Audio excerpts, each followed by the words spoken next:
중국산 자동차가 미국에 이어서 유럽에서도 이 관세 폭탄을 맞을 것으로 보입니다. 유럽 자동차 산업의 본진이라고 할 수 있는 독일의 몰락과도 관계가 있는데요.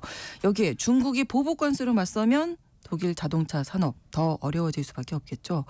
세계 경제 이슈 짚어보는 글로벌 경제 시간입니다. 오늘 독일과 폭스바겐의 몰락에 대한 이야기 나눠보겠습니다. 오늘도 삼프로TV 언더스탠딩 김상훈 기자와 함께하겠습니다. 어서 오세요. 네, 안녕하세요. 자, 유럽이 중국산 자동차의 관세를 높였네요, 많이. 네, 맞습니다. 지난달 말이었죠. 네. 유럽 집행위원회가 중국산 전기차에 대해 매기는 상계 관세라고 하는 걸 확정을 했는데요. 네. 말이 좀 어렵긴 합니다만 상계 관세라고 하는 건 이런 겁니다. 보통 정부가 특정 산업을 키우려 할 때 보조금이라고 하는 걸 주는 경우가 있어요. 네. 우리나라도 과거에 많이 그랬었죠. 그래서 보조금을 받은 기업은 물건을 더 싸게 만들 수 있을 테고, 그러면 당연히 다른 나라 시장에서도 물건을 더 많이 팔 수 있겠죠. 그렇죠. 하지만 그 물건을 수입하는 나라인 경우에는 외국 기업에게 시장을 내줘야 하고 또 네. 수입품이랑 경쟁을 하게 되면 자국 기업이 손해를 볼 수밖에 그렇죠. 없습니다. 네. 그래서 자유무역을 수호한다고 하는 세계무역기구 WTO에서는 보조금을 불법이라고 하는 딱지를 붙입니다. 그리고 무역 상대국이 이런 반칙을 쓸 때 그걸 네. 상쇄할 수 있도록 관세를 더 얹을 수 있는 일종의 보복 관세라고 하는 걸 상계 관세라고 하는데 네. 그 권한을 이번에 발동을 한 겁니다. 네. 그래서 지금 10%인 중국산 전기차의 관세에 가장 낮게는 7.3%포인트, 가장 많게는 35.3%포인트를 더 얹어서 관세를 부과하겠다는 겁니다. 미국 같은 경우에는 지금 중국산 전기차에 100% 관세 매기겠다 이런 그렇죠. 얘기 맞습니다. 웃으시는데 미국에 비하면은 조금 나은 거죠, 유럽이 그나마. 그렇죠. 그나마 나을 네. 수 있기는 한데 사실 이게 재밌는 부분이 미국과 EU의 관세 부과 방식을 보게 되면 네. 두 주체 간의 힘의 구도를 알 수가 있어요. 도널드 트럼프 미국 대통령 당선인은 말씀처럼 중국산 전기차에 100% 관세를 부과하겠다라고 밝혔고 사실 연설 중에는 2000%라고 하는 수치를 내놓기도 했었습니다. 네. 중국을 적대하겠다라는 의지가 매우 강력한데 그러네요. 그에 비하면 유럽은 조금 약해 보이는 게 사실이죠. 그렇죠. 심지어 유럽 전기차 시장 같은 경우에는 이미 중국산이 장악해 가고 있어요. 워낙에 가격이 싸기 때문에. 그렇죠. 그래서 지난해 기준으로 봤을 때 유럽에 팔리는 전기차 10대 중에 한 대가 네. 중국 브랜드입니다. 그리고 중국 공장에서 만든 테슬라를 더하게 되면 네. 5대 중에 한 대가 메이드 인 차이나이고요. 그래서 관세 부과에 나선 게 이런 이유 때문인 건데 네. 근데 아직 중국산 전기차가 제대로 진출하지도 않은 미국과는 사정이 굉장히 많이 다르잖아요.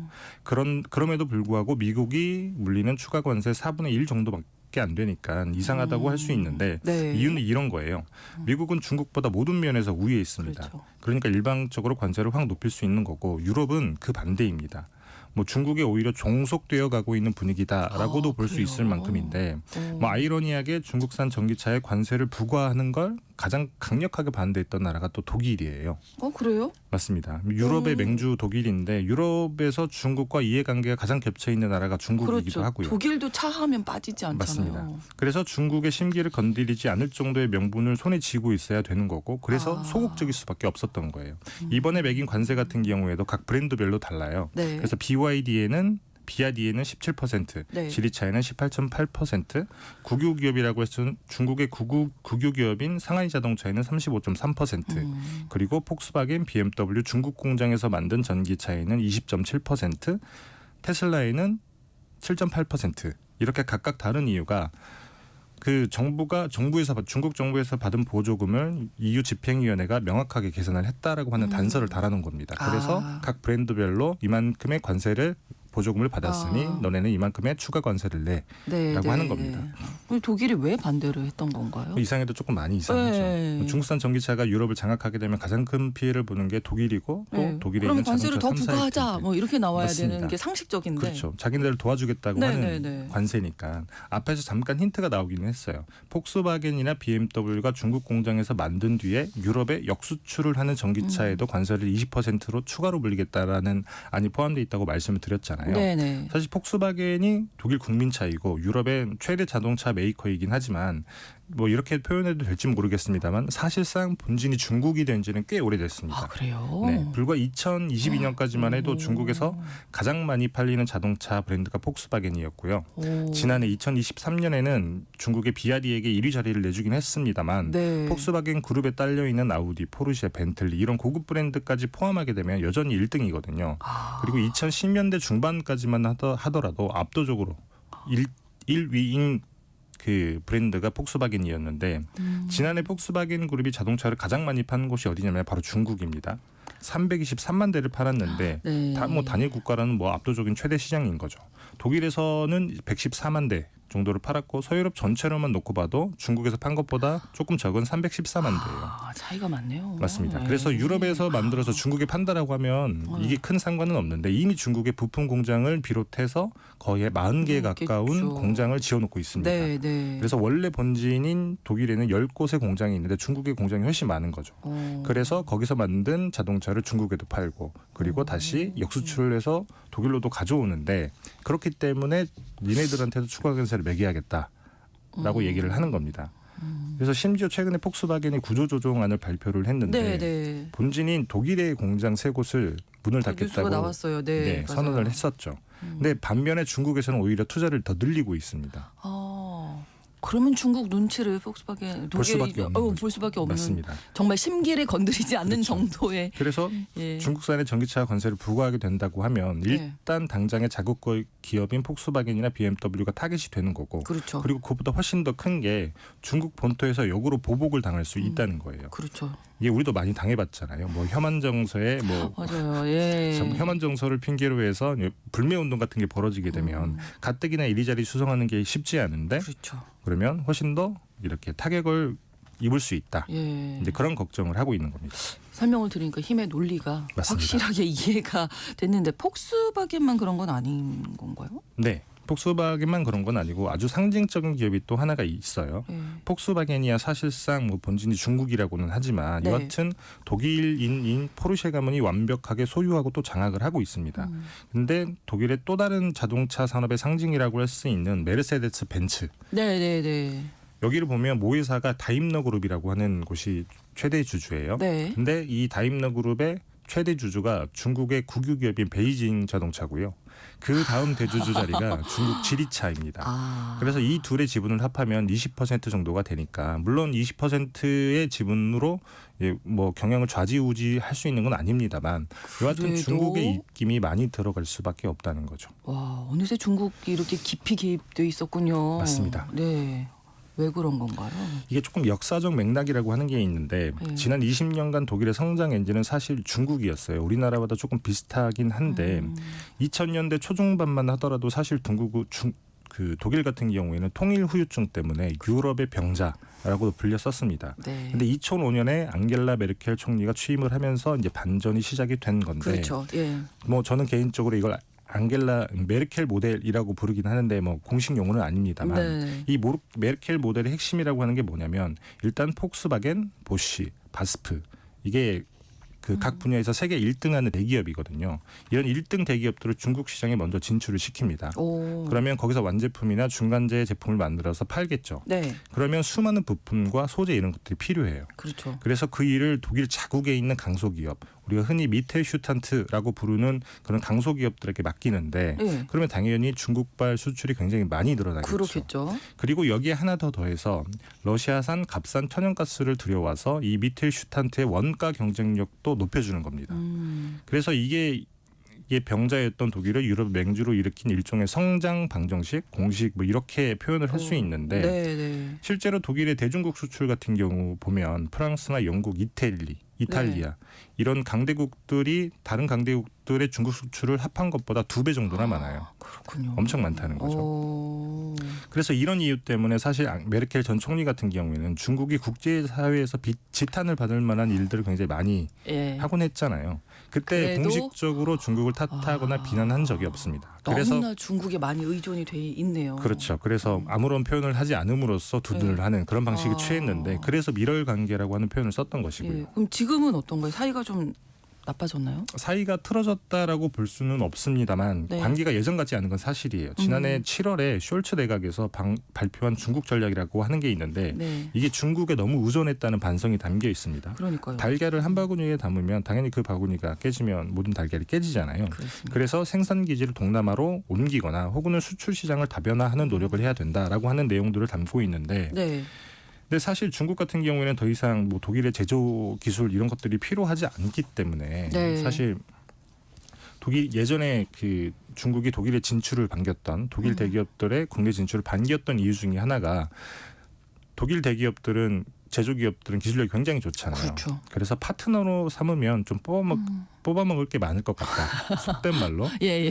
이런 이유에서였는데 네. 그래서 중국은 공산주의 국가잖아요. 그렇죠. 그래서 대부분의 외국 기업이 하라면 뭐 다 하는 그렇죠. 거니까. 외국 네. 기업이 국내 시장에 진출을 하려면 니네 우리나라 기업과 합작 방식으로 차려라. 네. 손을 잡고 이제 중국 시장에 진출을 해야 되는데 그래서 폭스바겐 같은 경우도 상하이차와 합작법인으로 중국에서 자동차를 팔고 있거든요. 네. 이렇게 20년을 지나왔더니 이제 중국 제조기업의 경쟁률이 엄청나게 높아진 거예요. 그렇죠. 이제는 더 이상 그러지 않아도 됩니다. 맞습니다. 독일 기업을 파트너로 삼을 필요가 없다라는 네. 수준까지 올라오게 되면서 뭐 실제로 뭐 공작 기기나 전자제품, 전기차, 풍력 터빈 이런 부분에서는 오히려 중국 제조기업이 독일 기업을 훨씬 앞지르고 있는 상황까지도 왔죠. 그렇죠. 그렇다 보니까 독일은 중국의 심기를 살피고 또 중국은 반대로 큰 소리를 떵떵 칠 수 있는 그런 구도가 된 겁니다. 몇십 년 사이에 이렇게 바뀔 수 있다라는 걸 보여주는 건데 네. 뭐 지금이라도 좀 이렇게 빠져나올 수 있는 방법이 없나요? 그게 어렵습니다. 이게 중국은 사실 들어가는 건 쉽지만 나오는 게 매우 어려워요. 사실 한국 기업들도 예. 이제 한번 크게 대인 적이 있잖아요. 독일 기업도 합작법인이라고 하는 굴레에 발목이 잡혀 있는 건데 네. 이제 발을 빼는 순간 그 합작법인에서 쌓아놓은 모든 걸 중국 기업에 넘겨야 되고 이건 폭스바겐 같은 경우는 만약에 발을 뺀다 그러면 최대 시장을 포기해야 되는 그런 상황이 되는 거잖아요. 뭐 기호지세라는 말이 있듯이 이게 호랑이 등에 탄 모양새라는 말인데 모양은 그렇지만 중간에 내릴 수 없다. 네. 라는 말을 표현하는 말이잖아요. 내렸다간 큰일이 나겠죠. 맞습니다. 그리고 그래서 오히려 독일 정부의 전략과 달리 독일 기업들은 중국 투자가 엄청 늘어나고 있어요. 뭐 유럽과 중국이 싸우고 있는 모습인데도 오히려 유럽의 대중국 투자가 늘어난다라고 하는 통계적 착시 효과가 있는 것도 사실 독일의 대기업들 때문이기도 합니다. 어떻게 보면 빠져나와야 할 판에 지금 더 투자를 늘리는 맞습니다. 모양새가 된 거군요. 그렇죠.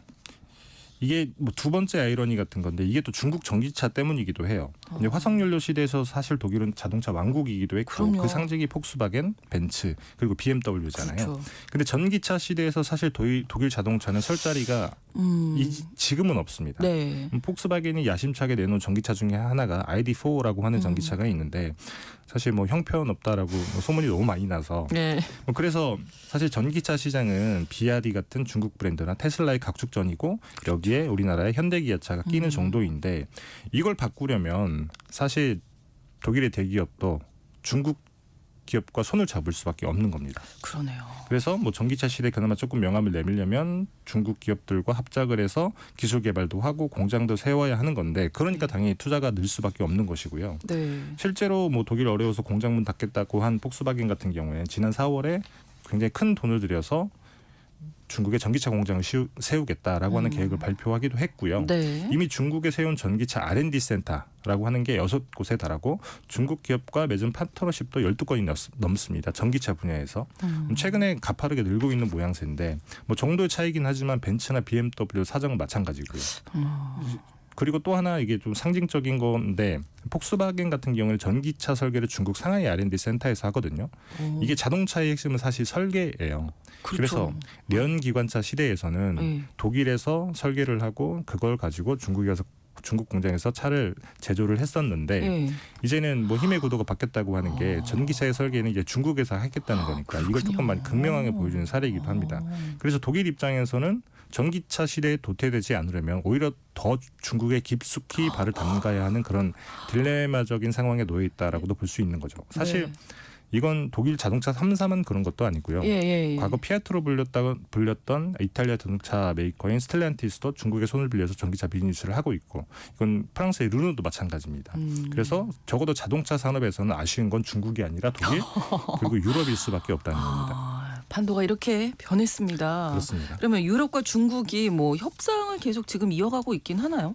네, 협상은 지금도 하고 있어요. 네. 그래서 EU 집행위가 중국산 전기차의 관세를 확정하면서 덧붙였던 말이 네. 협상은 계속된다라는 얘기였는데 뭐 이달 초에도 EU랑 중국의 대표원이 만나서 협상을 했다라고 하는 외신 소식이 있기도 합니다. 네. 근데 정확한 내용은 알려져 있진 않습니다만 뭐 중국산 전기차의 가격, 그러니까 중국에서 만들어서 유럽으로 들어오는 전기차의 가격을 너무 싸게 하지 말아라라고 하는 그런 내용이 오갔을 것으로 추정이 되고 네. 또 추가 관세를 붙이지 않는 쿼터 물량, 이 정도의 물량까지는 우리가 추가 관세를 매기지 않겠다라고 하는 협상안이 아마도 그 서로 논의가 되고 있는 것으로 추정이 되는데 네. 앞에서 살핀 것처럼 사실 중국의 힘의 우위를 점하고 있는 상황이라서 그러니까요. 과연 유럽이 얼마나 자신들의 이익을 관철시킬 수 있을지는 사실 조금 의문인 상황이기도 합니다. 쉽지는 않겠습니다. 유럽 입장에서. 그렇죠. 그리고 더더구나 중국은 아직 꺼내지 않은 카드가 많아요. 네. 예를 들면 유럽 농산물에 보복 관세를 매길 수도 있고 실제로 유럽산 돼지고기, 유제품, 브랜디 같은 그 물품에 대해서 반덤핑 조사에 착수를 했다라고 하고요. 네. 그리고 또 중국이 가지고 있는 가장 강력한 무기 중에 하나가 히토류 공급망이라고 하는 거죠. 히토류. 맞습니다. 네. 사실 탄소 감축 계열의 가장 선두에 선 게 유럽인데 이 핵심 그렇죠. 축은 태양광 발전이랑 풍력 발전이거든요. 네. 태양광 패널은 이미 중국이 유럽뿐만 아니라 전 세계 시장을 거의 장악을 장악하고 하고 있어요. 있던데요. 맞습니다. 예, 중국. 원재료부터 부품 네. 모든 것을. 그다음에 풍력 터빈 같은 경우에도 중국산 네오디뮴 연구 자석이 없으면 풍력 터빈을 만들 수가 없거든요. 네, 그러면 아주 강력한 무기가 될 수밖에 없는 거죠. 이걸 만약에 중국이 뭐 마살 카드로 네, 내민다 그러면 사실 유럽은 탄소 감축을 굉장히 어려움에 직면할 수 있기 때문에 그렇죠. 그리고 설사 협상이 결론된다고 하더라도 중국 입장에서는 중국 전기차 시장을 공략할 다른 방법이 있기도 해요. 네. 그래서 스텔란티스 CEO가 이런 말을 했는데 비아디 같은 중국 전기차 업체가 관세를 피하기 위해서 유럽에 공장을 짓는다는 거예요. 실제로 비아디는 헝가리에 유럽 첫 전기차 공장을 짓기로 했고 네. 최근에는 튀르키예에도 공장을 짓겠다는 계획을 발표를 했거든요. 네. 그리고 스웨덴 자동차인 브랜드인 볼보를 인수한 중국 지리자동차도 폴란드의 전기차 공장을 검토를 하고 있고요. 네. 그렇게 하면 관세 장벽을 쉽게 넘어서 중국산 전기차를 유럽에 싼 값에 팔 수 있다는 거죠. 예, 중국이 가진 카드가 많은 것 같습니다. 맞습니다. 삼프로 TV 언더스탠딩 김상훈 기자와 함께했습니다. 고맙습니다. 네, 감사합니다. 밴 모리슨의 크레이지 러브 전해드리면서 신성원의 오늘 세계는 마치겠습니다. 고맙습니다. I can hear her heartbeat from 1,000 miles